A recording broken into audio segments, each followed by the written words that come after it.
Hello, friends. Welcome into the Eric St. Show podcast, a daily show where I discuss news, nonsense, and my personal adventures each and every day from right here at the Impact Power Sports studio. That's Impact Power Sports, online at impactpowersportsmi.com. If you're looking for a Yamaha golf cart, all tricked out, looking amazing, they can help you at Impact Power Sports. Thank you to them. They're in Rockford, Michigan. Ridiculously late today. I knew this was going to happen. It just, I kind of burning the candle at both ends last couple of days. So then today, I'm like, oh boy, feeling rough. And so slow, just a slow type of thing. And, but it's okay. You know, this is either going to be the worst show ever or the best. A lot of times when I have these types of shows where it's like I'm exhausted and it's kind of lean on the news or the things going on, or I'm just not feeling funny or like I am right now, or low energy, somehow they manage to work themselves out. Chris says, why not both? The best and the worst. It could be. I don't know. I rely on you, the audience, the followers and subscribers of this show, to be on your toes. You do have an obligation here. You have responsibilities as part of this show. You watch, you enjoy, you love, and you follow along and you comment. Or we can always fall back on if you have any ask me anything type of questions, or you have any insults, or anything at all. It doesn't matter. You know, the sky's the limit here on this show, which I talked about it yesterday. We are fast approaching I believe a 7-year fireversary. Yes, a 7-year fireversary. This is fireversary season because you get to January 4. That is fireversary from BBL 2019, which technically, I mean, it was a format change, but you were still fired. When I lost the gig with Greg and Chris, I knew I had a gig. I'd be able to land on my feet with another gig in town. But the BBL fireversary was rough because I did not have another gig. I had my last 2 weeks' pay and nothing else. So that was actually, I think, a more precarious of a situation, frankly.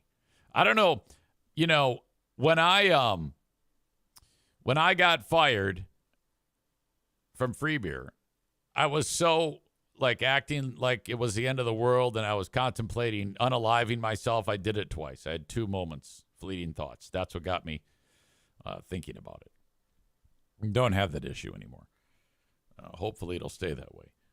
But at the time, think about this. First world problems.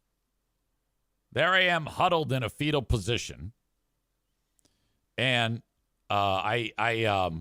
Cole says, what was the pay cut from FBHW to BBL? Honestly, okay, so the local station, that was GRD, they paid me about, I don't know, I think $160.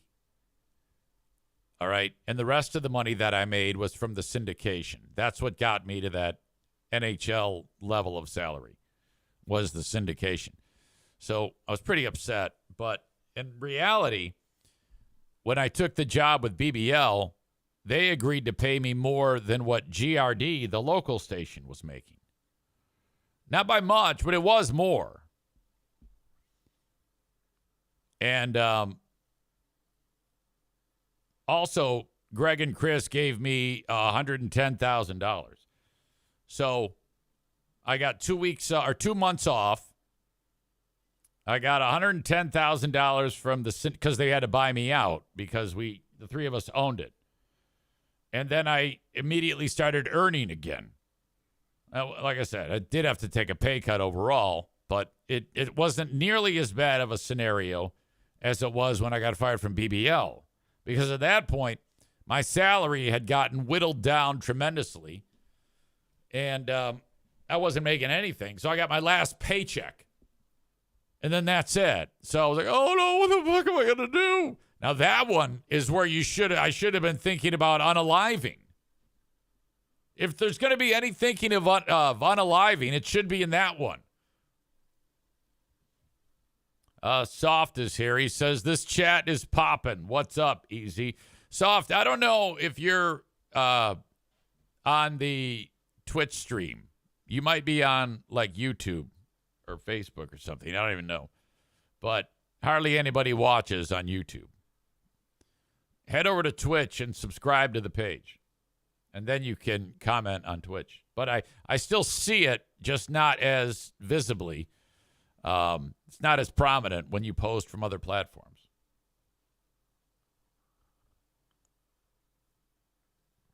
Why am I bringing this up? I sure don't know. I sure don't remember why I was bringing this up. Oh, because of the Fireversary. So, January 4, 2019, Ben Glaze and I got shit canned. And then 2 days later, I started this, and it's been the same ever since. You know?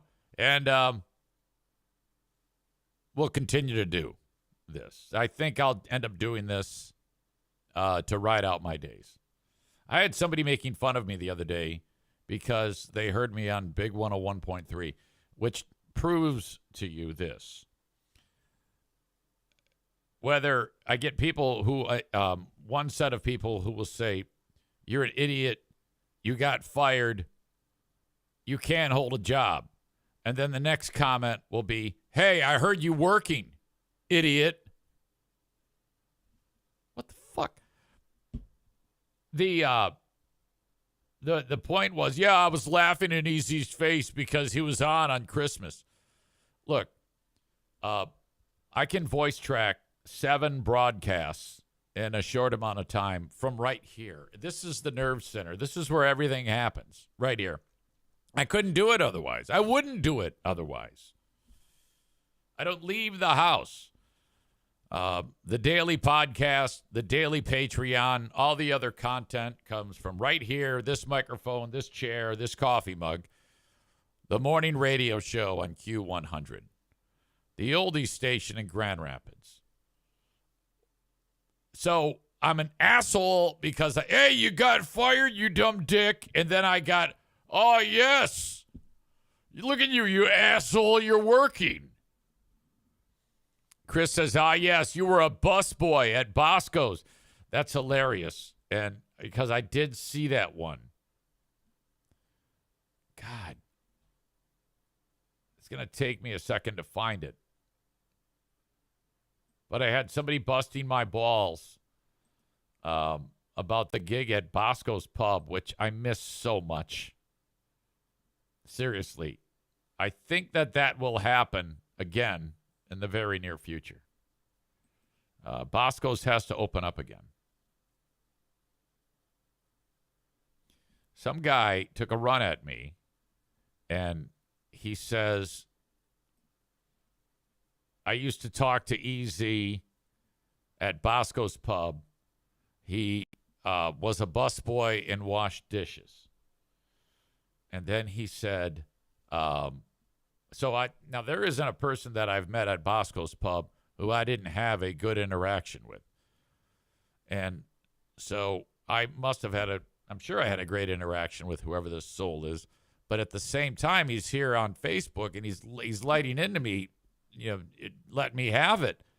And I'm like, well, wait a minute. We had a normal conversation, I'm sure, when we were at Bosco's. Why in God's name am I getting destroyed here? And I think people, they get so wound up over all of the silly nonsense that happens podcast-wise. Like when I talk about my pals over at Free Beer and Hot Wings, people take that shit very personally. It upsets them. Maureen says he was a fry cook. Come on. Yeah, that's exactly right. But people will say, yeah, you're so much of a loser. You're working. It's like, well, I kind of like working, first of all. I mean, I don't want to go down the road of having to explain why I'm working, but I don't really need to work. I just kind of like to work. I mean, it beats sitting around and being an asshole all the time. If I'm not doing things, whether it be teaching at the college or making fucking French fries or podcasting or doing radio or doing sporting events, what the hell else am I going to do?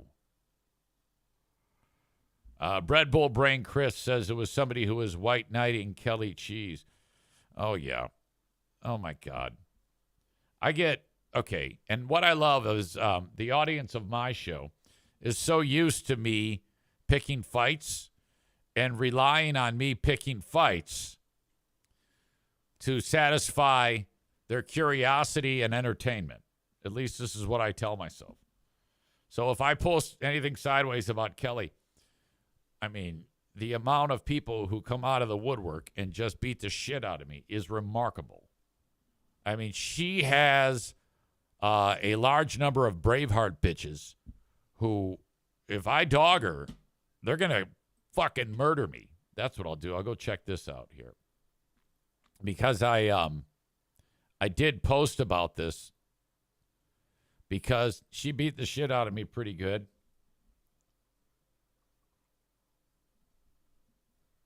I was made aware of it yesterday. Actually, I was made aware of it several days ago, but just discovered it yesterday. And she, of course, wrote, though he is blocked on every form of social media that I have, I'm sure this will get back to him. And she's right, it did. And he'll make a whole show of it. Yeah, I kind of did yesterday, but not the whole show. She said, because nothing screams, I'm an obsessive loser more than a 50-plus-year-old man. That's 55-plus-year-old man making a woman he's never met his content for weeks. Also, he can get a couple likes and maybe some comments that make him feel like my height for a day. Okay, all right, I'm short. Okay. If Kelly lets me have it, I let her run by. It's okay. I am 1,000,000% in the business of tangling, fighting. And this is good. I'm glad she has the spine to at least try to make it a worthy fight. All right? I responded. I could only respond with my personal account because she blocked me on my show one. If you're smart, you don't want to block me, though. You want to see what I'm doing. She wrote, well, Kelly Cheese, or I wrote, Kelly Cheese, if not being a drug addict, being married more than 4 months, and ultra successful makes me a loser, then guilty as charged.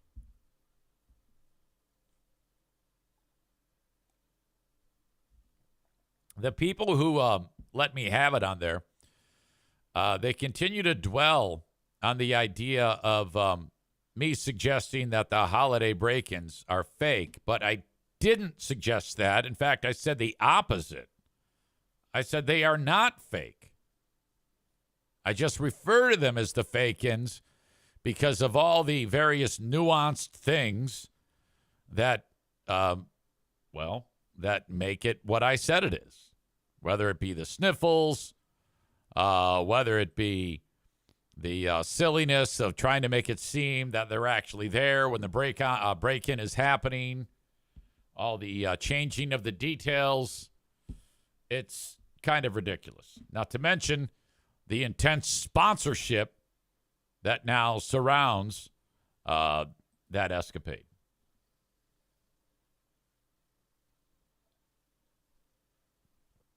That's all I've said. So I've just been getting killed. The guy, though, who weighed in about me working at the restaurant, that was Frank here. Eric Zane, You are such a petty little bitch. I used to talk to you at Bosco's Pub before it closed. His job? Dishwasher busboy. Well, I kind of did everything. If somebody needed some help in the dishes, I would absolutely help. If I needed a table cleared so another customer could get in there, yeah, absolutely. I'm going to do all those jobs. I didn't care. Add, and then he writes AD, add that to your list of jobs you failed at. Well, I didn't fail at it. They had to close down. They were, the landlord didn't renew their lease. That's not my fault. That is not my fault. And then he says, yes, FBHW show sucks compared to what it used to be, but your show is a joke. You and Joe should start your own show and call it 50-plus-year-old ugly losers. That might get you a few more losers or viewers. Well, losers too. Okay. Rob says, so Eric helps out a guy he knows and all of a sudden he's the failure. And this guy said, yep. And I tried to reason with the guy, but whenever I reason with these people, they don't respond to me. I would love to have a conversation with them. And Rich checked out this guy's profile, and he noticed that the guy has images of in his home where he has shelves with all these WWE dolls. Like he collects those toys. And so I don't know if you want to, I don't know if you can call me a loser because I'm working when you have pictures of the toys that you collect. I mean, come on now. I wrote, Frank, I miss Bosco's. I think they may be opening again. I'll be back there. And when that happens, feel free to drop in and chat me up. I'm guessing you would not do that, though. Most people are willing to drop their hammer on me behind a keyboard. And that's true. Nobody would actually walk up to me. Like, I can guarantee you, I've seen people in the wild who do not like me. But there's no way in hell they would get up the nerve to actually approach me and say anything. And I get it. I think I would probably be the same way. Like, I take that back. Like, if I ever in the wild encounter my pals over at Free Beer and Hot Wings, or Kelly, I am absolutely going to do my job. I owe it to you to have that interaction, to be able to have that story for you.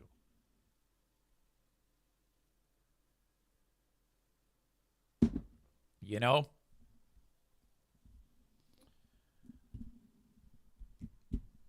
Alan says, don't forget that Kelly is super tall with her 5-inch platforms. Oh, yeah, that's right. Alan sent me that. Thank you, Alan, for reminding me of that. Alan stalks her out and then sends me shit of hers.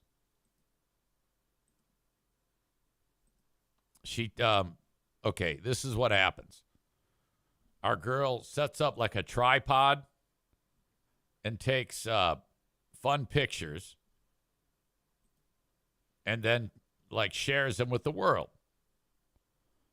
Like here she is, and I don't understand why she would take this pic, but here she is, takes a picture, and hope you have the best holiday celebrations, whatever. And then Alan zoomed in on like the gear that she was wearing. I guess Alan does not like the footwear. Okay, now these are big soled like boots. I think those are very popular now. So that would actually take a woman who is, I think, about 6'1" and make her about 6'4", which kind of brings me back to the suggestion. Thank you, Matt, for subscribing. If we could, and I don't know if, because I don't want to reach out to her because, I just don't. I want you all to do it. If she would like to set up celebrity boxing, she could wear the headgear. We'd both wear the headgear because she probably is a hard puncher. I'm guessing she's stronger than I am. And we'll do it for charity. Celebrity boxing. I will fight her in the ring. And I don't care who they can go to their charity. I don't care. I will actually fight her. If anyone wants to reach out to her and say, Eric Zane was talking about you, and he said that if you are interested, he will get into the ring with you for a charity event. Now, we have it, a referee, rules, all that shit. I can't fight. I have no idea what I'm doing when it comes to fighting. She may. I think she does. I think she grew up with brothers, and I think she knows how to throw a punch. She could probably beat my ass. But we can wear all the required protection, and we can sell tickets, and it can go to charity, and we can fight. I agree in principle to the event. I don't even have to talk to her. We can have a mediator set everything up.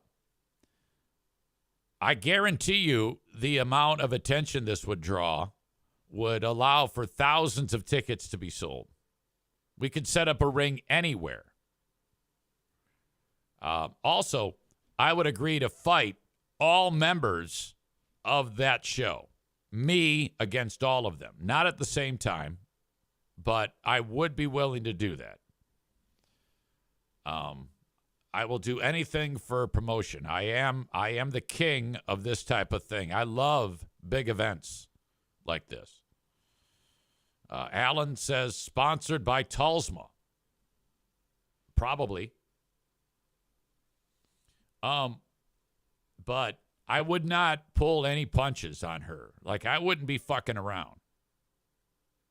And if I happen to hurt her, so be it. Too bad. I don't know if she's woman enough to be able to want to do something like this. Nick says, I want a lower card fight in that event. Cole says, gauntlet style, start with Tommy, work through them all, and end with Greg.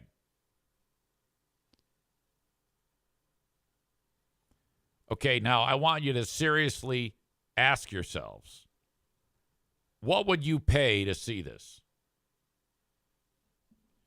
Because of where we are in our corner of the internet and the amount of shit that has been talked, I'm guessing you would pay at least $200 to watch this event, this spectacle.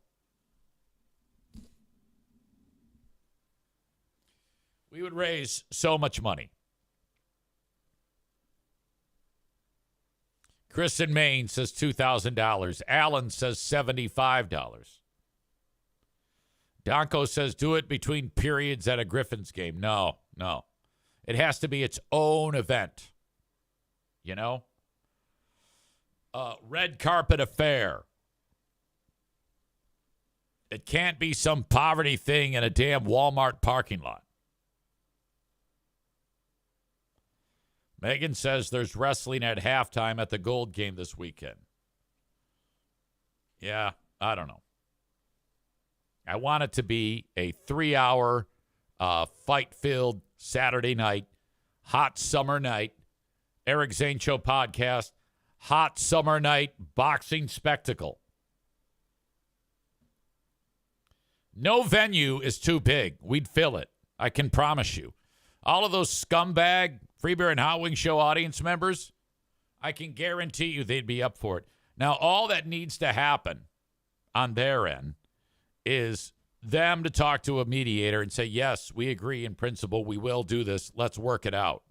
And then that's it. That's all we got to do.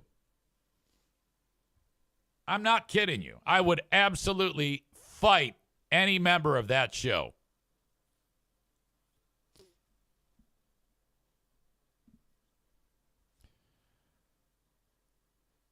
Black Belt Nick says Hudsonville Fairgrounds. Doesn't matter. I don't care. What about in the basement like Fight Club? You know the sign on the front of the building. Lou, well, I'm fucking Lou. Brad Pitt laughing with a mouthful of blood.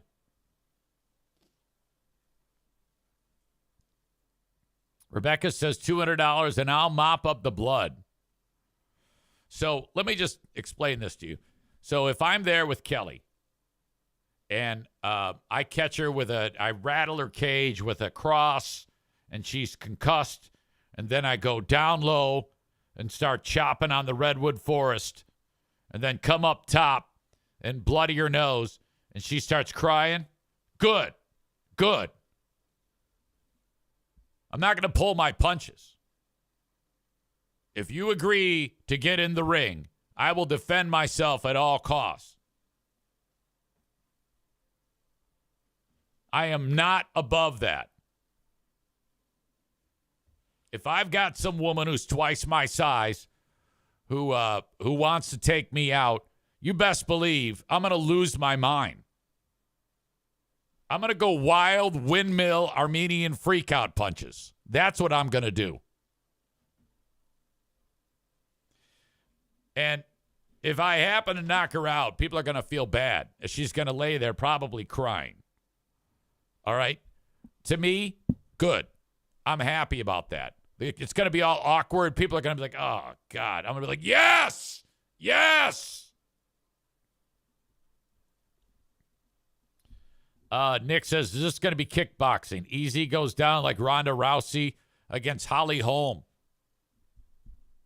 No, nobody knows how to kickbox. There's only one person on the planet who knows how to kickbox, and that's Black Belt Nick. No, we're not going to do stupid kickboxing. Rebecca says, does Diana want to fight any of them? She would scare me. Linda says, then you could take on 100 toddlers. I really want that to happen, by the way. I still think I could beat, okay, if I had 100 9-year-olds, I think I could win.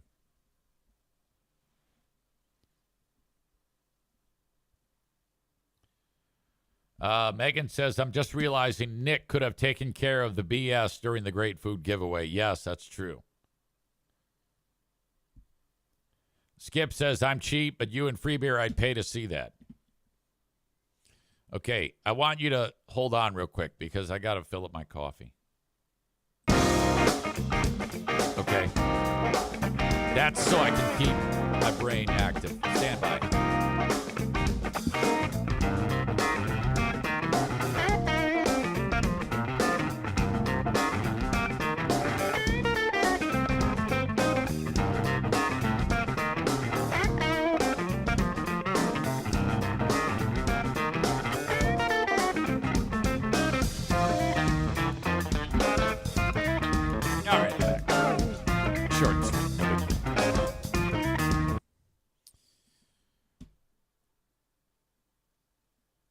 Red Bull Brain Chris says, and the rest of us would have thrown apples and potatoes while Nick took care of business. Nick would want to take care of business against the ingrates. Big Buddha 001 says, easy, any chance you will ever lift the chat to low-life, poor, non-subscribers like me? You know, I was thinking about that, but people have been redeeming their, what are those called, Twitch points? Don't you guys have a lot of those? Isn't it like work? Doesn't it still work for you that way? I mean, it's kind of like best of both worlds. Now, if you ever run out,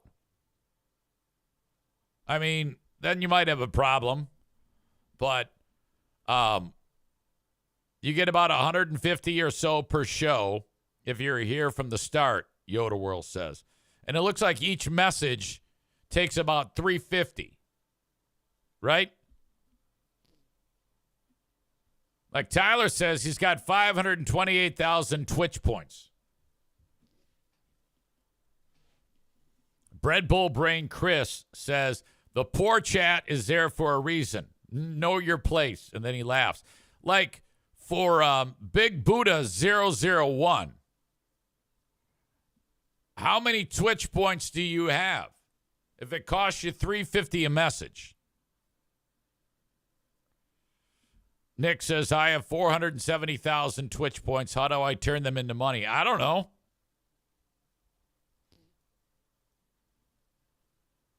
I had to do that for a reason. And I've gone back and forth in my brain about, as much as I've tried to get the message across that I don't want any part of someone, the fucking moron does not seem to get it. So no matter what I do, it's like having AIDS. It always comes back, or herpes. I had to go out of my way the other day to be as mean as possible in hopes that the message would be received. Tyler says, I'm rich in easy Twitch points and rich in shyness, says Spooky Tyler. By the way, planning another pinball tournament. That was great the first time we did that. And Spooky Tyler has to show up at the hot dog joint. Okay, I really made an ass out of myself yesterday, and there was a lot wrong with this. I did two huge faux pas. I was hosting on PA 2 college hockey games at Van Andel Arena. And there weren't a lot of places to use the restroom. And I have to go to the bathroom after every period. Before the game starts between Michigan Tech and Michigan State, that is, I'm looking for a bathroom, and I see a sign out on the side of one of the locker rooms. They have several rooms, and there's a sign out that says Michigan Tech Coaches Room. Now, I'd been in that room many times, and there was no one in it. And I would go in there, they have a bathroom there, I use the bathroom, and I walk out. So as I'm walking into the store to use the bathroom before the game, I open the door, and I take 2 steps in, and it's full of people. And there's probably 6 or 7 members of the coaching staff, including the head coach. And as soon as I open the door, the conversation stops, and I step in. Now imagine that. Small room. It's like a green room almost.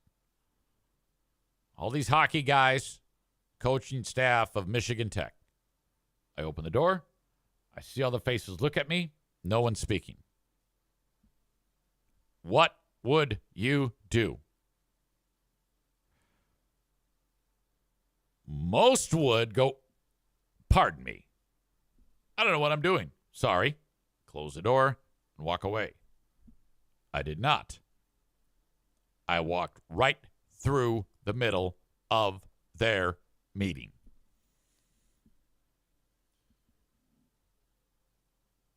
I said, boys, and walked right through. On the other end of the room is the bathroom. Close the door. Go pee. While I'm going pee, I hear nothing. There's no talking.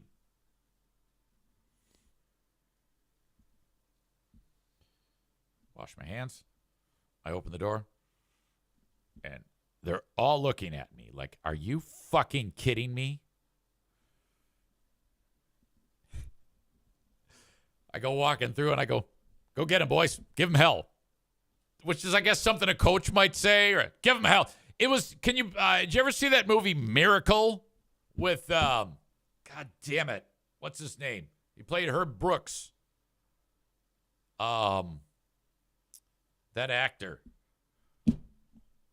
9 times out of 10, they'd beat you. But not today. Not this time. You are the greatest hockey team in the world. Kurt Russell. Now go out there and take it. That was happening. Walk right through. Okay. Now, it wasn't okay. Now, all of that in hindsight was ridiculous. But you got to understand, it wasn't until I was washing my hands that I realized I may have done something wrong. That's how my brain works, which makes sense because had I realized it early, I might have just turned around and walked away. But I'm so dumb that I just kept going. Sorry about your meetings. I know you're preparing for Michigan State in the championship game of the Great Lakes Invitational, but fuck you, I'm going pee. Okay.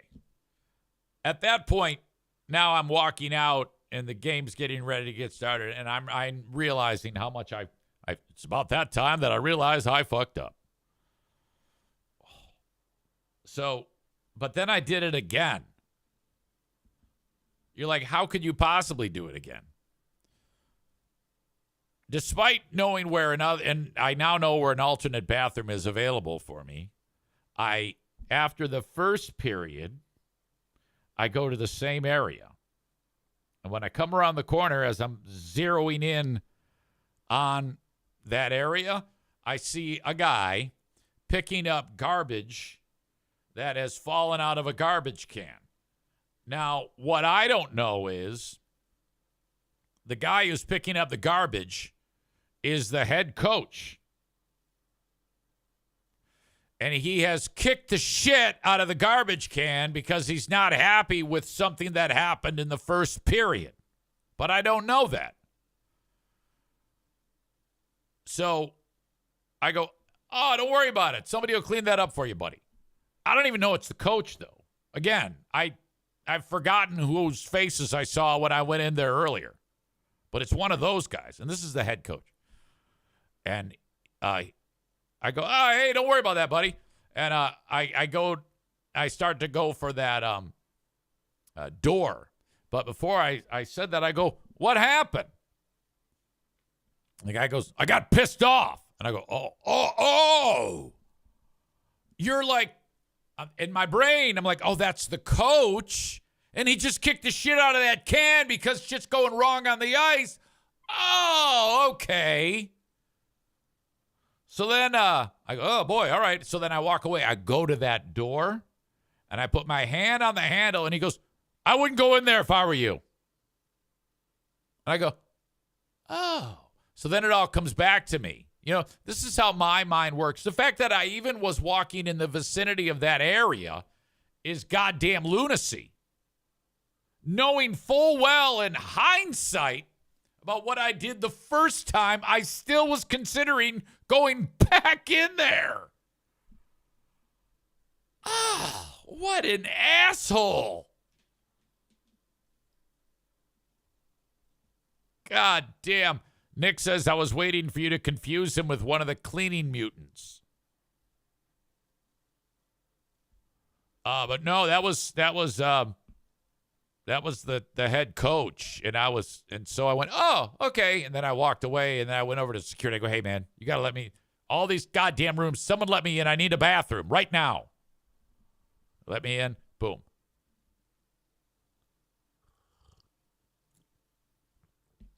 Man Bun Chris says, I'm excited for more of these moments at Rangers games. Michigan Rangers happens every single game. LOL. Yeah, I'm a frantic, nervy mess. I'm nervy in a way that I don't even know that I'm doing it. It just comes off as arrogant asshole who thinks he owns a joint. That's how it comes off. I realize that. But I swear to God, it's not. It's just me getting in my way. This one I knew, like that first moment when I walked through their meeting, I felt really bad about it. Like, oh, no. And I was disgusted with myself. So much so that I then forgot and tried to do it again when Coach kicked the shit out of the garbage can. And then I always know it's going to be a worthy story to talk about on the show if after the fact I'm actually like sickened or I don't want to talk about it. Like if you said to me yesterday, right after that happened, if you were a witness to it and you had said, hey, are you talking about this on your show? I'd say, no, I am not. No, I am not talking about this on that show, on my show. It's too embarrassing. But then the minutes tick by and I go, oh, okay, this is going to be good. It's going to be a good story. People are going to like this shit.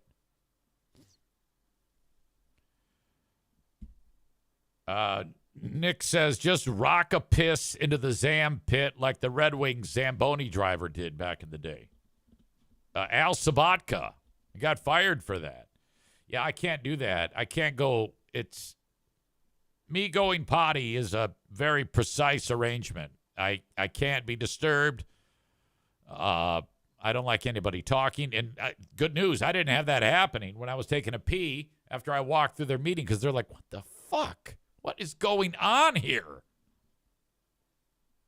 To me, the best moments to talk about on this show are moments where I just feel like an idiot.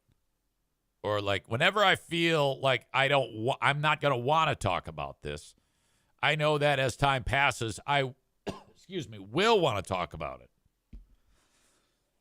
it. Skip says, why does the coach get to throw a temper tantrum like a child? I don't know. And I didn't even think for a second that he would have kicked that garbage can. I just saw a guy picking up a garbage can. I go, hey, buddy, don't worry about it. And nor did I know that was a coach at the time. I mean, there's a lot of scouts that come through there and people I don't know. And the place was crawling. See, there's like 20 players on the Michigan State team, and 10 of which were drafted by NHL teams. So you've got scouts from all these different teams that are there to watch their prospects play. Cole says, I see Michigan Tech lost, so they probably blamed you. I don't know.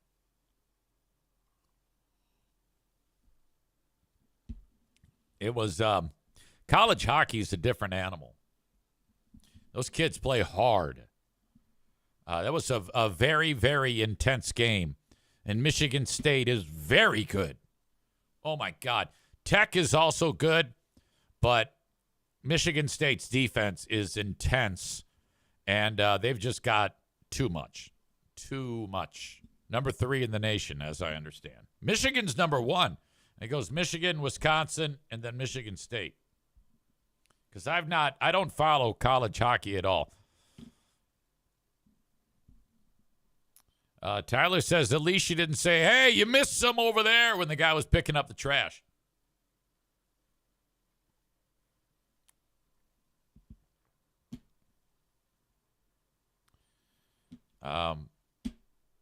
Man Bun Chris says, don't tell Joe.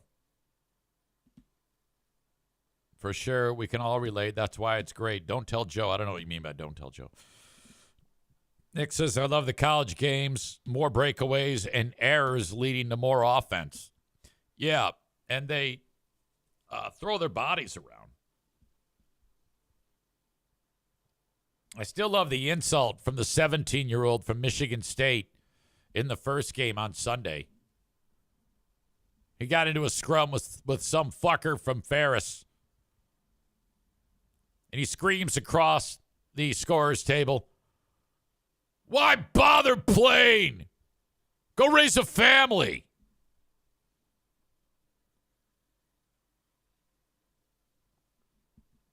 All right, folks. Thank you so much for being here. Hello to Frank Fuss. If you're in between jobs, perhaps you recently lost a job or you work for yourself, you need your own insurance from healthcare.gov. To get that, you could just go online and walk through all the steps on your own. It's a pain in the ass, but you can do it. There's a good chance you can screw something up. I did that the first year I had insurance from the Affordable Care Act. But not only that, Frank makes sure that all of the T's are crossed and the I's are dotted.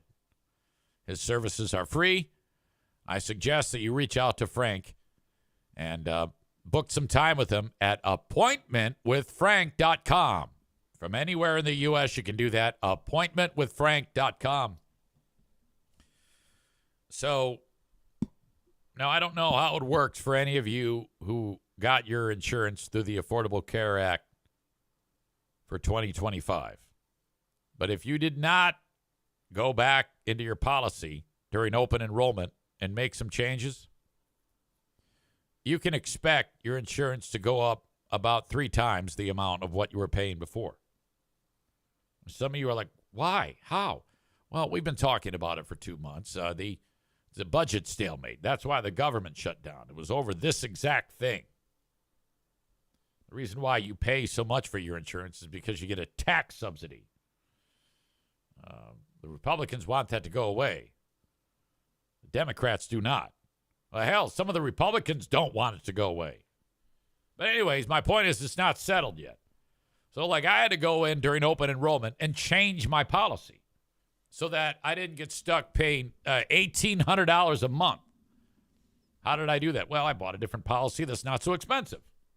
You should have done that when I told you to. Can you still do it? I don't know. That's why you need to go to appointmentwithfrank.com and ask him. He's the expert. He can figure it out for you.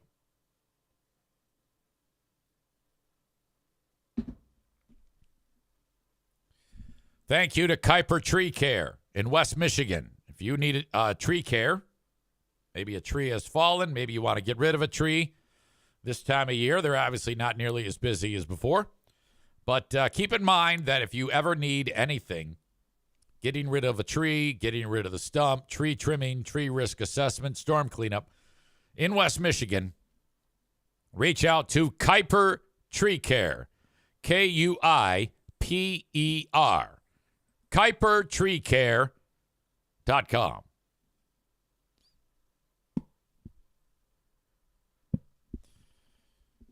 Molly says, I think mine went through, but yeah, I got my answer about it finally. That's good. Skip says, just live without insurance like us Hilljacks. Oh, man. Rolling the dice. What if something bad happens to you? Like you get in a wreck or something like that?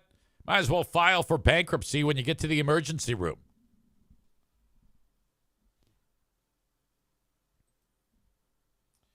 Today is a Big Fraud Tuesday. This has never happened before. We have never had a Big Fraud Tuesday. We will kick it off at 6 p.m. Eastern Time on Patreon with another episode of Who Are These Free Beers? Ben Glaze and myself review clips, old and new clips of one of America's top syndicated morning shows. That starts at 6 p.m., goes till about 7. Live on Patreon. Patreon.com/Eric Zane. Sign up for 7 days free at patreon.com/Eric Zane. After that, it's the Ben and Eric Patreon podcast, the final one of 2025. Should be fun. Should be a good time. Looking forward to having you all there.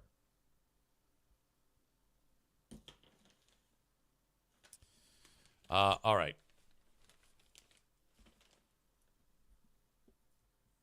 I'm just warning you. We might run out of material to talk about on this show today. If you have a question about anything going on, please don't hesitate. Get up the courage and ask me a question. All right?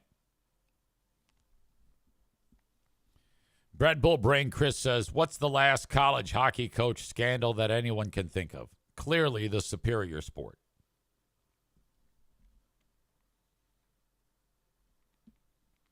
Bread Bull Brain Chris asks, are you also doing your show with Christian today?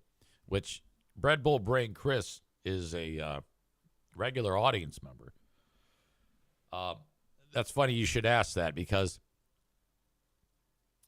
I sent a text to Christian yesterday, and I said, does it surprise you that I do not remember if we are doing a show on Tuesday? And he said, no, it does not surprise me. And no, we are not. Our next show is January 6th to celebrate Asshole Day.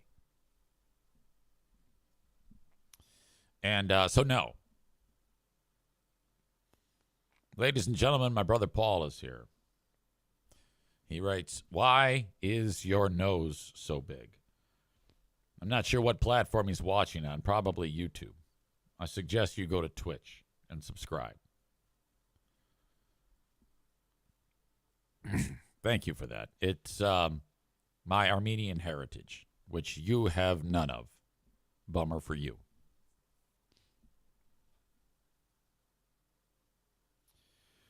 Megan says, does it surprise you that John Jamingo jumps to shit on you with every chance he gets? Sometimes I can't figure out if you guys are actually friends or not. I think I know what you're talking about, and I kind of want to track it down. I did see that, and I think it's worth going there. And for those who don't know, John, I didn't expect John to still be alive, frankly. I think he's paralyzed.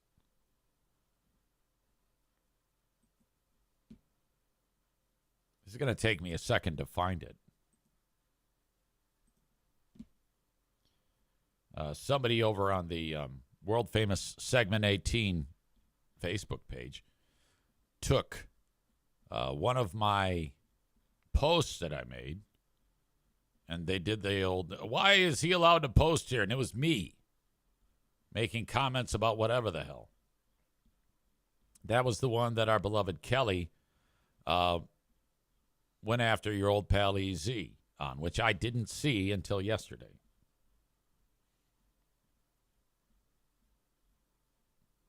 I'm scanning for it right now. And John showed up. I did see that. John showed up to go on the offensive.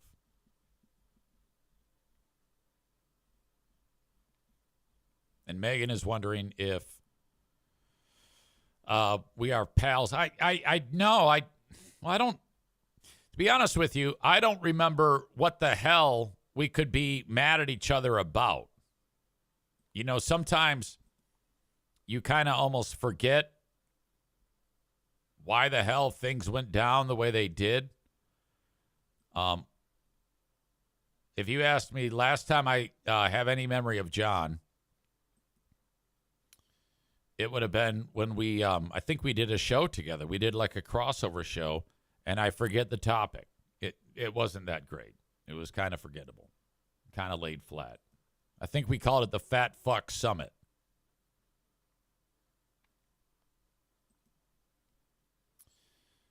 Okay, I've got it here.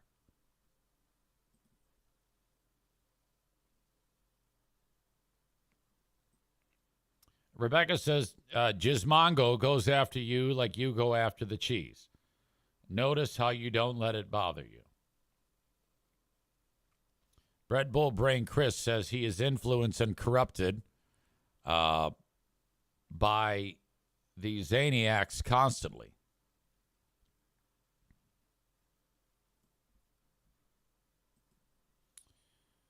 John wrote, boy, oh boy, it's a shame EZ's old prostate gave out and he doesn't have any lead in his pencil because he would run out a batch of baby batter over you guys talking about him.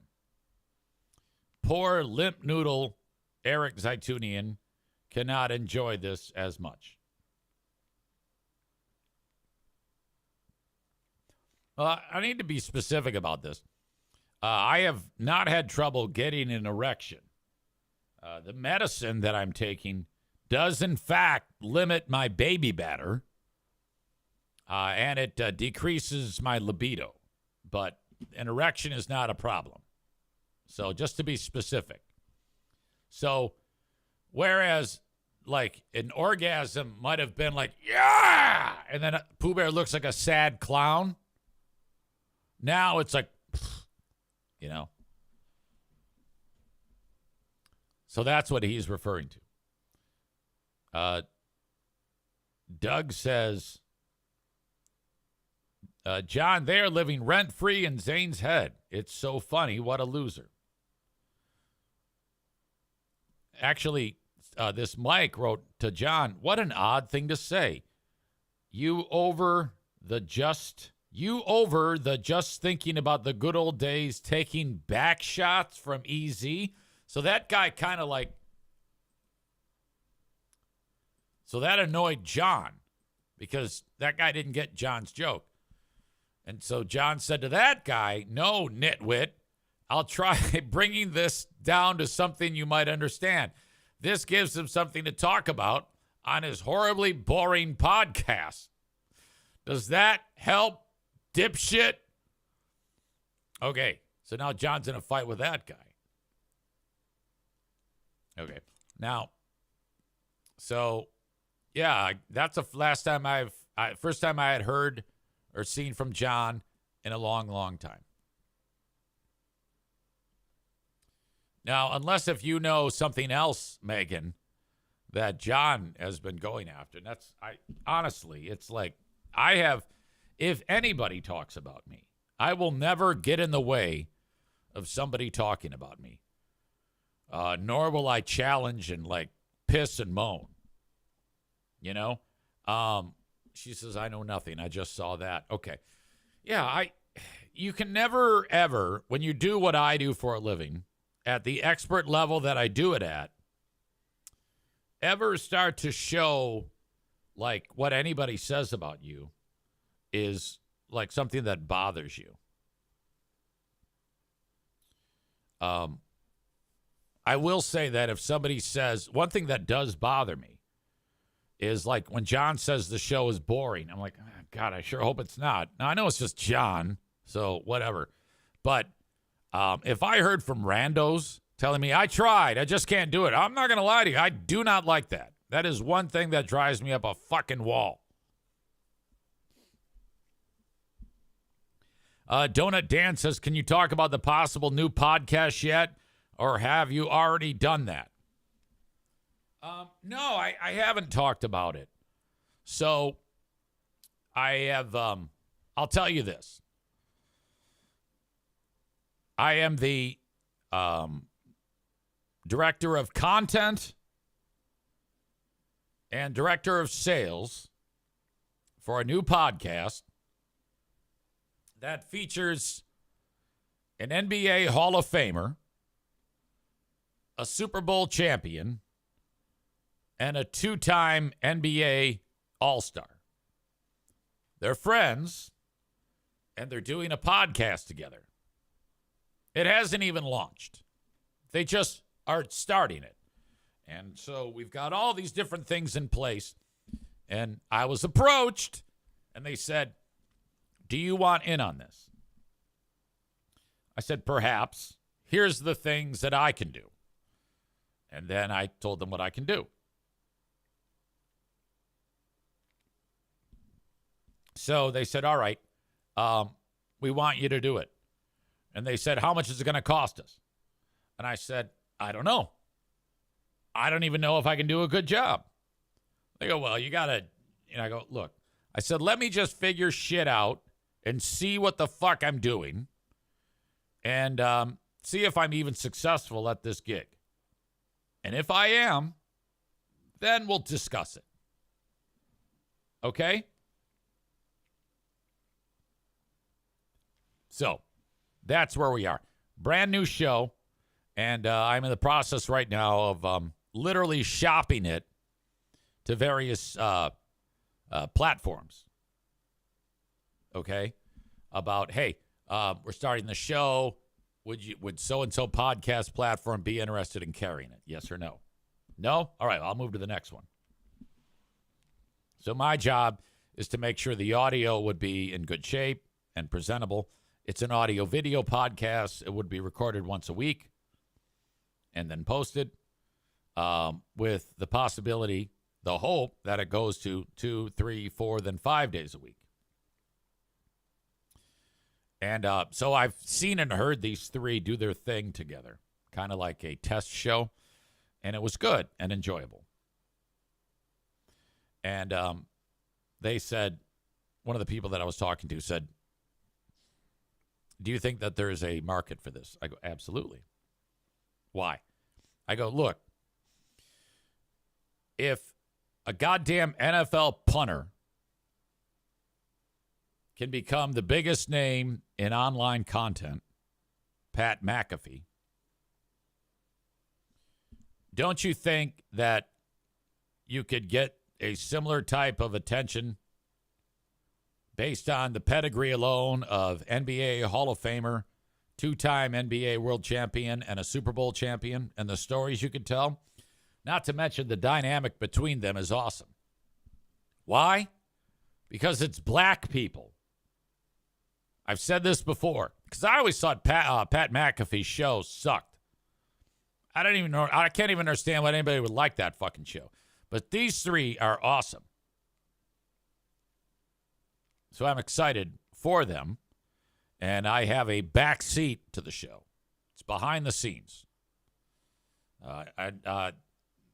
People who presented it to me, they go, all right, well, we're going to record on this date. You need to be here.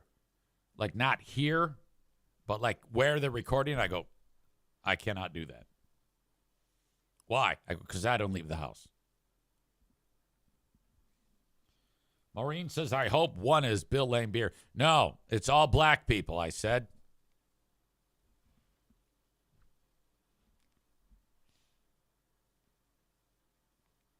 Let's see. Were there any other questions here that I missed? Molly writes, what was your earliest childhood memory you have? Being a good memory.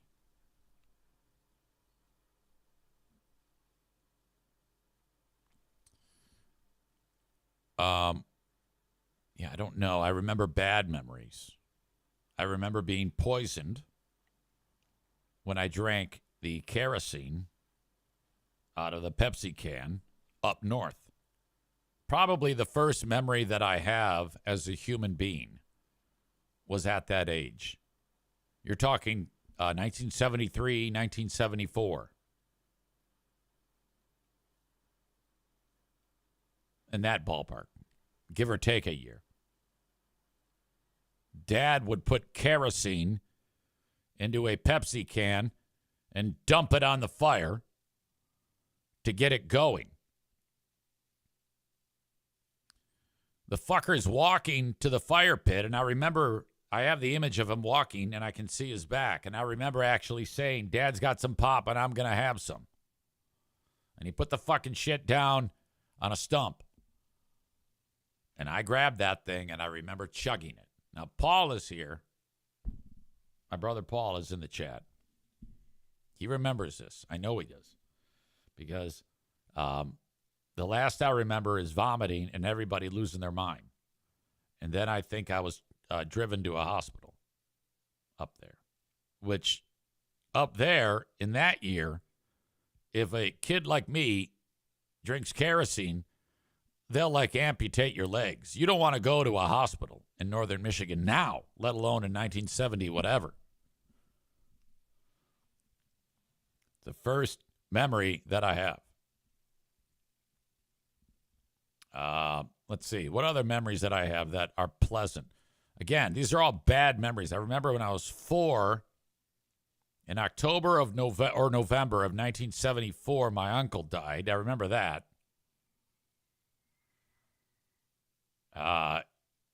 Yeah, I don't have many positive memories from when I was a kid. It kind of sucked cock when I was growing up.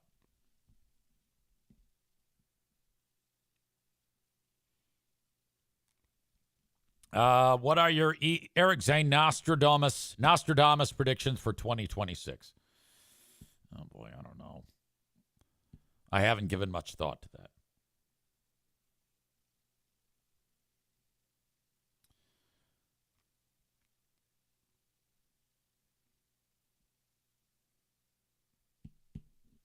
Donut Dan says, oh, that's worse than grabbing a pop can that is full of chew and cigarette butts. My son did that. One of Diana's brothers was spitting into a can, and my son Jim did that when he was a kid. Barfed. God. All right. I want to get into this. This is a video going around of a Tennessee state trooper is speeding, and one of the county deputies pulls him over. The state trooper is traveling with a state member of the government, like the state house speaker, which state government, it's kind of like, who gives a shit, you know? I mean, I think the only people that are political that have to have some type of sway could be a U.S. senator. A U.S. senator, a state governor, and that's it. U.S. House doesn't count. If you're speeding with a trooper and you're in the U.S. House, you get pulled over and you get a ticket. If you're a senator, you do not. If you're a governor, you do not. So anything above those guys on the hierarchy, and the reason why I say senators hold more sway is because there's fewer of them, you know? Like, nobody gives a shit if you're in the House of Representatives. Well, anyway, this dickhead is the Speaker of the House in Tennessee, and he's speeding, and the deputy pulls him over, and there's like a war in the road between the state trooper and the deputy, and it's all caught on camera. So it's from the deputy's point of view. Now, I'm on team deputy here because this trooper's pissed off and he tries to intimidate the deputy. So let's get into it. We pick it up with these two coming together. Hang on, it's super loud, and I don't want to blow your ears. Get over here. Highway Patrol. I don't care who you are. Freaking hands off. You touch me again, I'm going to lock you up, my friend. So, Tennessee, you touch me again, I'm going to lock you up, my friend. So the county sheriff knows he's a cop. Get over here. Highway Patrol. I don't care who you are. Freaking hands off. You touch me again, I'm going to lock you up, my friend. If you're going to run 85 miles per hour in a 55 mile per hour zone, you need to yield to the police. I don't care who you think you are. I'm the police. Pull over to the right. Pull over. Okay, this is where the cop's trying to get it. I am the police. The cop is talking on the squawker saying, pull over. They're like, fuck you. Pull over. All right, they finally get this asshole to pull over. After there's like a chase. My God, this is terrible.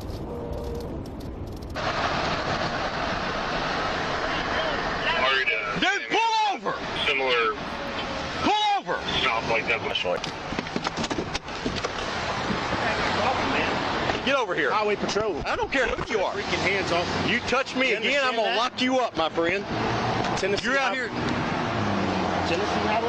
Let me pick it up for you, man. Step over here. If you're Look at this. THP, we're about Okay, so now the trooper's showing him his pistol. to call somebody at THP, my friend. I got the Tennessee House Speaker in the car, All right. and we're moving. No, you're not. Let me see your ID. Let me see your THP ID. I don't care what you think Badge you're number doing. 300. Go ahead, keep talking.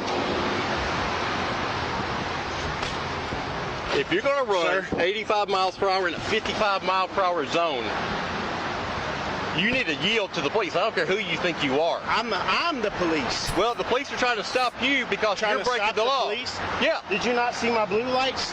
Did You ever run heard my of a fake tag? car? Did you? Okay, so I didn't know that. The guy's got blue lights on the bottom saying, yeah, well, whatever. I guess he feels like he's got a speed. I don't know. They were running. It hadn't come back yet. Exactly. Are you crazy? You can't What's going pull on over? with you? What's your Officer name? Johnson? What's your name? Let me see your ID. My name's Ralph Winters with Tennessee Ralph, Highway let me see Patrol. your THP Badge ID. number 300. Okay, let me see it. I'll show you my badge, and then we're moving on. You can move on, because then we're about to call somebody else. Let me see it so I can get your name. What's your problem, dude? I got business to take care of, man. We got places to go. You do? Yes. Okay. I got the We're Tennessee gonna House see about it, my friend. Have a good day. You should have shot him. We will see about it. All right, so where does everybody stand on this deal? Tophus says, if a black guy got out of the car during a traffic stop, he'd get shot dead.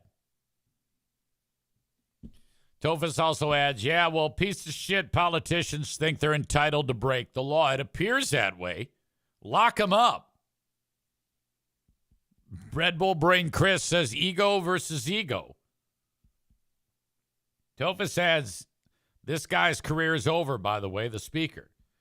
He should have took him away in cuffs. Anyone else is being taken to jail for that.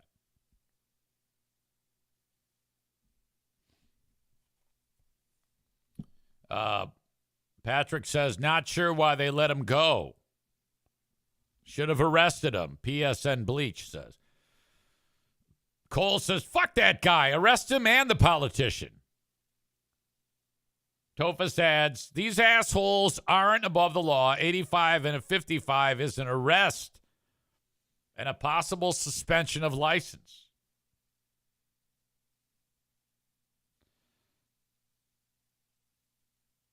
My God. Yeah, I'm on the county sheriff's side. I think that if the state trooper had just been a little bit less fucking alpha male-y, if there's kind of a term, it might have been fine. Donut Dan, retired law enforcement, says, hey, hell, that is 30 over and is reckless driving. Dan, as a cop, have you ever pulled over law enforcement personnel? And what's that been like? Nick says, I was hoping for a duel. I don't know what ultimately happened.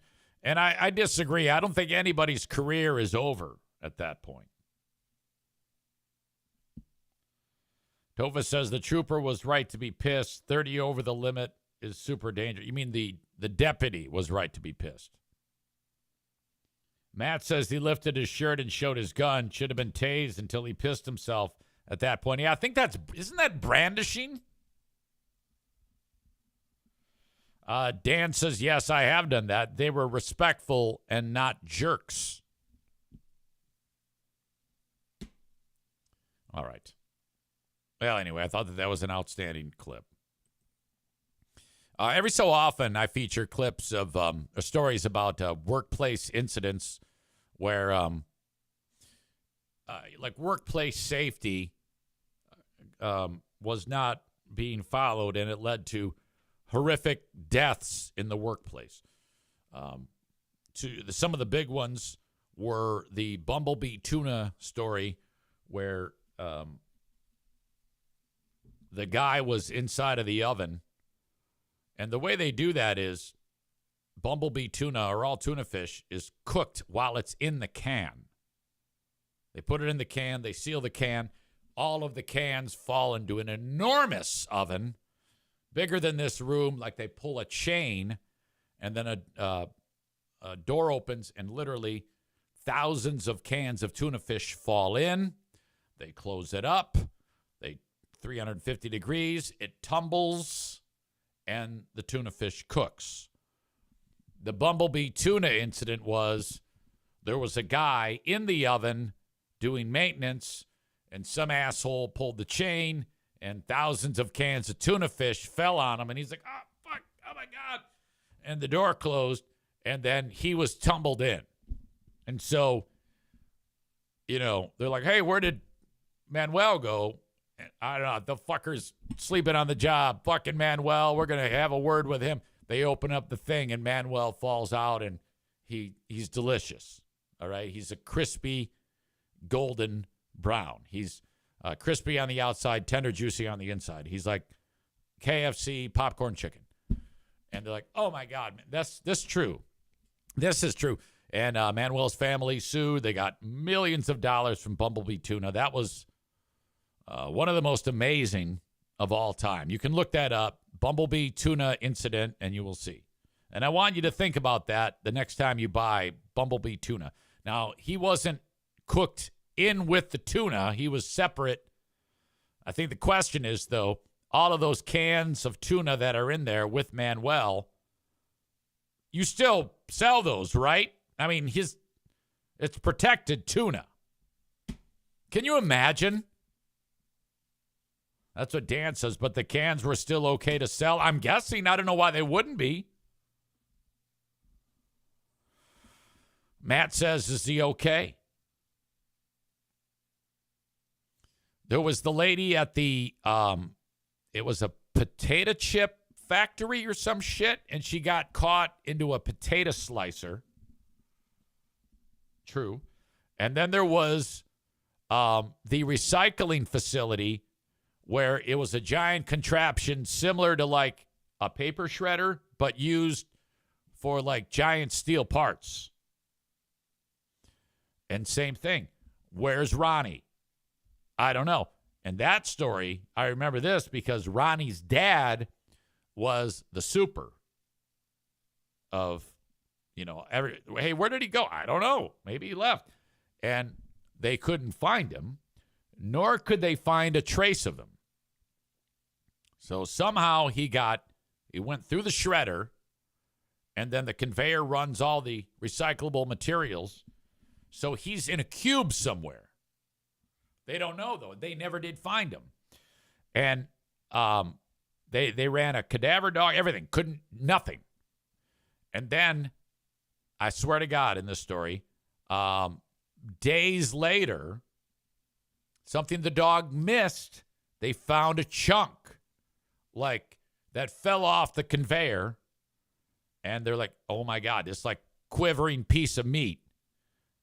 And then they gave it to the super, and this is what's left of Ronnie.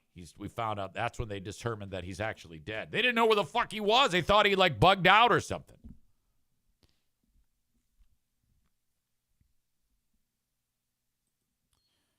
Forklift driver on today's edition. This story's actually a week old. Forklift driver talking on phone ran away after he hit and severed one of his co-workers from the waist up. Wow. How could that possibly be?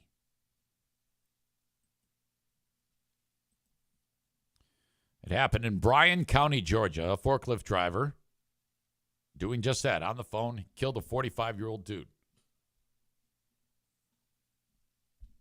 It happened at a Hyundai Motor Group Meta Plant America site.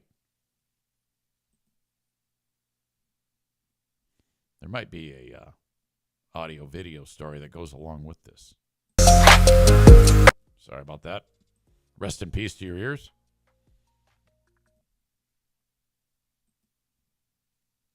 Okay. Let's check it out. 9 months after a worker was killed at the Hyundai mega site in Bryan County after being I didn't realize it was that old. I guess this is like more information. run over by a forklift. WTOC Investigates is continuing to push for answers.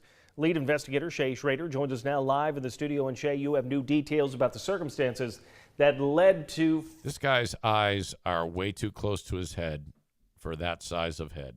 45-year-old Sun Bak-Yu's death back in March.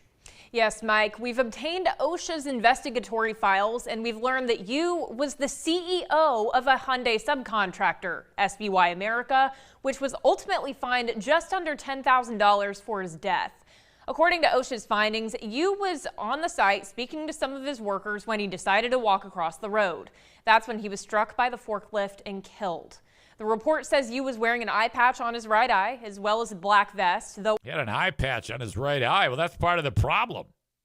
under HLGA Battery Company rules, he should have been wearing a high-visibility green vest. Statements given to OSHA by Okay, so are they blaming it on you, the guy that got cut in half?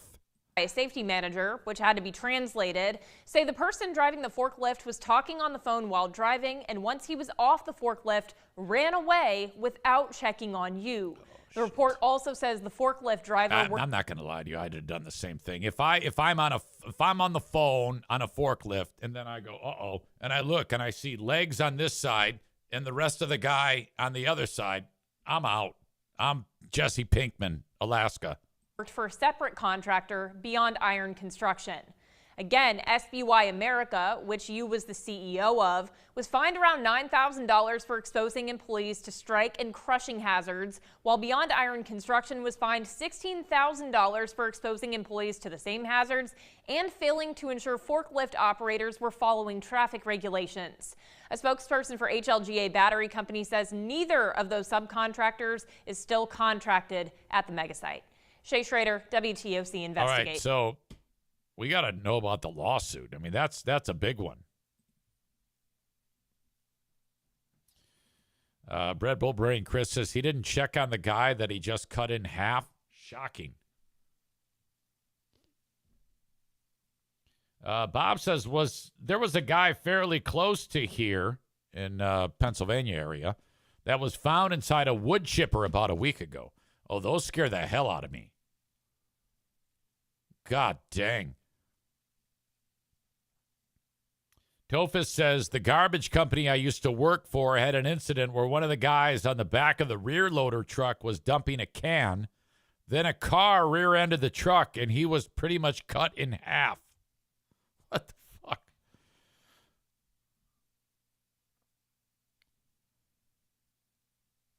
fuck? Patrick says the wood chippers will pull you in. Yeah, my God.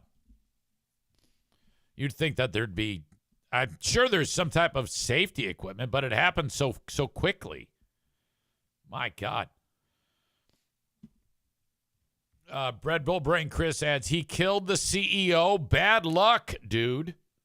So we're talking millions of dollars on a settlement, right? All right. Let's see, where are we going? I do want to say thank you to several of my sponsors. Merchant Automotive, 0 workplace accidents at Merchant Automotive. So you can find them online at merchant-automotive.com.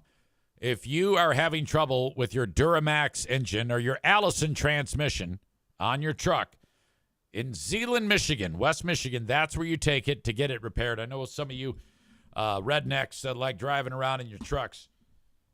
You think you can fix everything like the all-American way, but you're probably going to make it worse. So when you do, reach out to Merchant Automotive.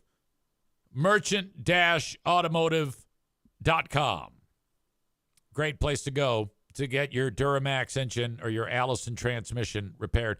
They also have a number of great kits and parts that you can use, that you can purchase for your DIY chores that you do concerning your truck. You can learn more at merchant-automotive.com. You can even buy like an engine or a transmission through that website. And they have people who buy from them all around the world, so you're not alone there when you go to merchant-automotive.com. Thank you, as always, to Pinball Land in Rockford, Michigan, working on setting up another pinball event. And I want you to be part of it. We usually get together beforehand at the corner bar, and then we walk down the street and play pinball for a couple hours. And you can go there anytime. Their hours are just about every time that you're awake. Pinball-land.com. Pinball-land.com. And finally, buy now and refinance later with a home.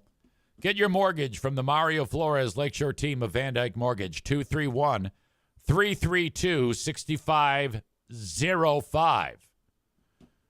Reach out to them. Mention me, of course, as I want you to do with all of my sponsors. If you're looking to get financing for your home or your home project, 231-332-6505 for the Mario Flores Lakeshore team of Van Dyke Mortgage. Congratulations. Sorry.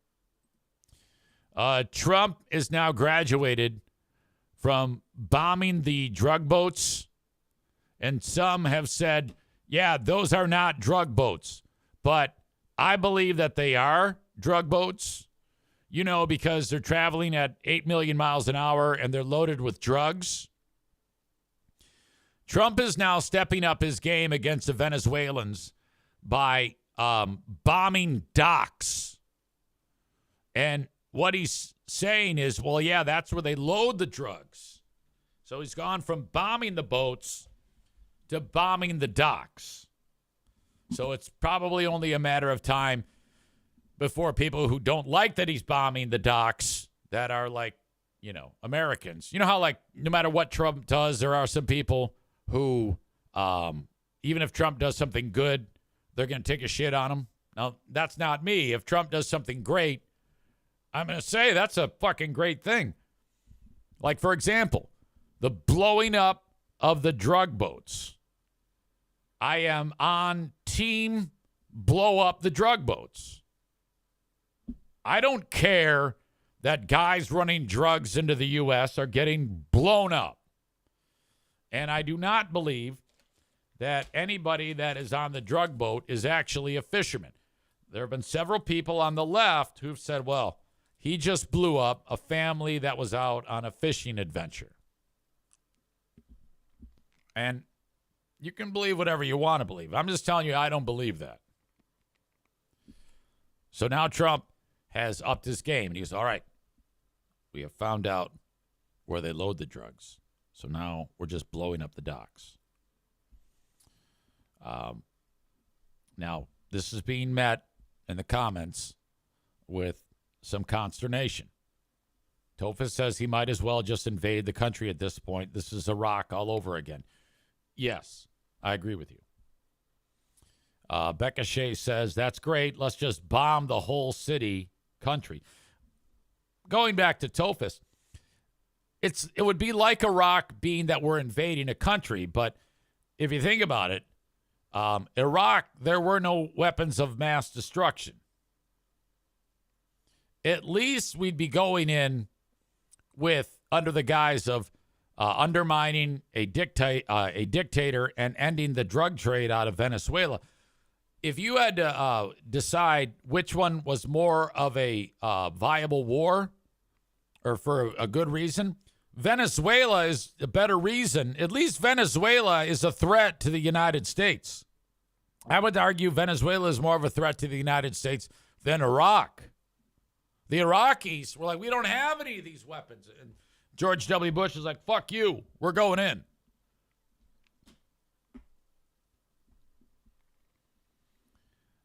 Molly says, yeah, you cannot just blow up other countries' things. You need approval. I think that's supposed to be that way, but I don't think he's following that rule book.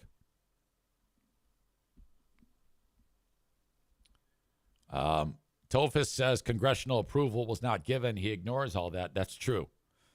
Stevie says, I think he wants to invade, like Tophus just said. I agree.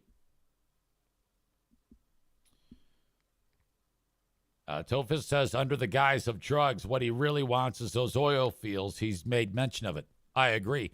I think when he goes in and blows up all the drug trade, and then, but his actual goal is to take the oil. Yeah, I could see Trump doing that. So he doesn't like the dictator. He doesn't like the drug trade, and he wants the oil. Countries have gone to war for a hell of a lot less than that.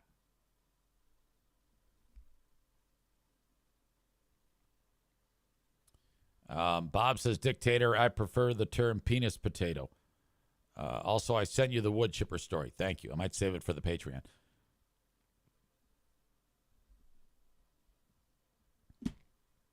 Molly says, this is why people are upset with him. I'm not. I am not upset. I fully support. Okay, let me just explain this to you. I support blowing up drug boats. I don't care. I support blowing up drug docks. I don't care. I support more oil for us. So I support all of this. I get upset when American lives are lost. So if it can involve like drone strikes, I don't care.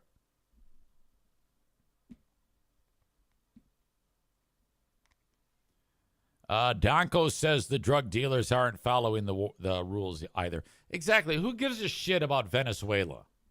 You know?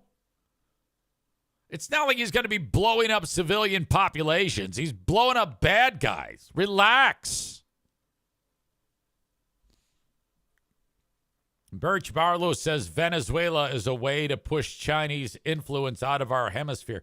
What's wrong with Chinese influence?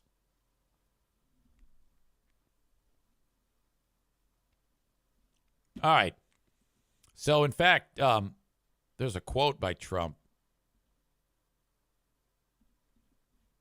I don't think I have it in front of me. I have it written down. He doesn't speak well when he's being asked questions. He always just kind of sounds like a dumbass. Trump has indicated that the U.S. has hit a dock facility along a shore as he wages a pressure campaign on Venezuela, but the U.S. offered few details. He initially seemed to confirm a strike in what appeared to be an impromptu radio interview Friday. And when questioned yesterday by reporters about, quote, an explosion in Venezuela, he said the U.S. struck a facility where boats accused of carrying drugs, quote, load up. I think Trump is like, you know, you'll get one guy say, hey, I think they're loading drugs up here. Trump's like, blow it up. Oh, we're not sure. It might be a ferry to get kids to the fucking amusement park. Blow it up. Trump said there was a major explosion in the dock area where they load the boats up with drugs. They load the boats up with drugs, so we hit all the boats, and now we hit the area. It's the implementation area. There's where they implement, and that is no longer around. God. There's where they implement, and that is no longer around. The attacks on drug boats have killed 107 people in 30 strikes in September. Trump declined to say if the U.S. military or the CIA carried out the strike on the dock or where it occurred. He did confirm that it happened. He said, I know exactly who it was, but I don't want to say who it was. But, you know, it was along the shore. Trump first referenced the strike Friday when he called radio host John Catsimatidis during a program on WABC radio and discussed the U.S. strikes on alleged drug-carrying boats. Isn't Anthony on WABC? Maybe Anthony. Can you imagine Anthony talking to President Trump? I don't know if you read or saw, they have a big plan or a big facility where they send the, you know, where the ships come from. Trump said 2 nights ago, we knocked that out. So we hit them very hard.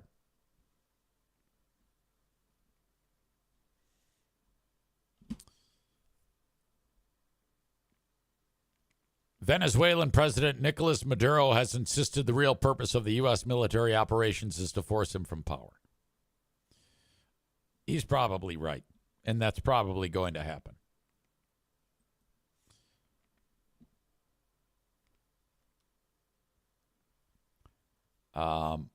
Let's see. If Obama had done this, the media would have praised the hell out of it, Donko says.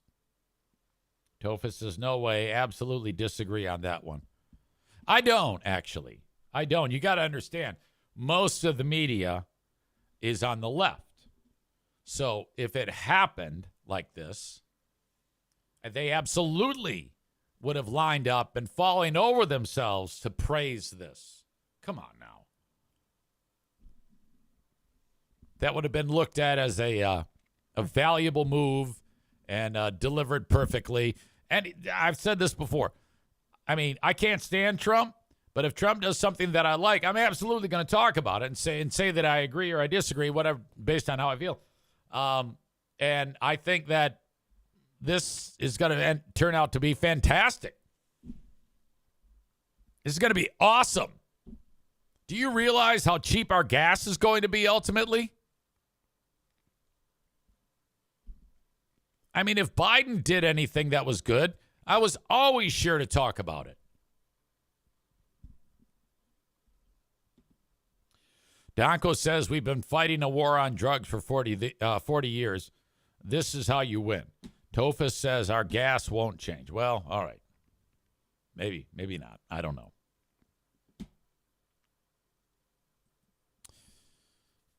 All right. I'm going to leave it right there, folks. I appreciate you so much. We have our asshole of the day today. Any nominations on the asshole of the day? Yesterday, we went with the great food giveaway bitches. If you have any nominations on the asshole of the day, please leave them in the chat. Topher says the cop, not the cop, the House Speaker guy. I can't throw the House Speaker guy under the bus. He wasn't driving the car.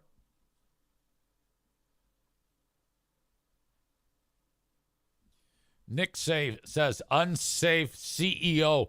Are you referring to the guy who got cut in half by the forklift? How can we make him the asshole of the day?